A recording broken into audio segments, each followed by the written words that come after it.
Part 6, Low Blood Sugar in Individuals with Diabetes. Welcome to the lesson on low blood sugar in individuals with diabetes. In this video, we will discuss signs of low blood sugar and how to provide care for individuals with low blood sugar. Diabetes affects an individual's ability to regulate blood sugar. Fluctuations in blood sugar in either direction can produce symptoms such as agitation, confusion, loss of consciousness, excessive tiredness, weakness, and even seizure-like activity. Individuals with diabetes can experience low blood sugar due to illness, stress, skipping meals, or taking too much insulin. To care for an individual who has low blood sugar, give them a sugar-containing beverage such as fruit juice, milk, or a soft drink. Encourage to sit or lie down.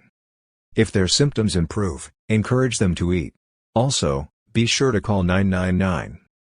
Glucose gel and tablets are available and a good way to quickly increase blood sugar.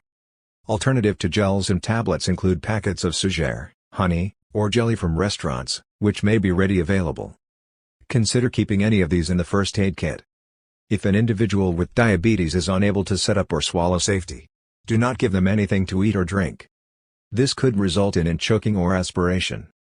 This concludes our lesson on low blood sugar in individuals with diabetes. Next we will review stroke.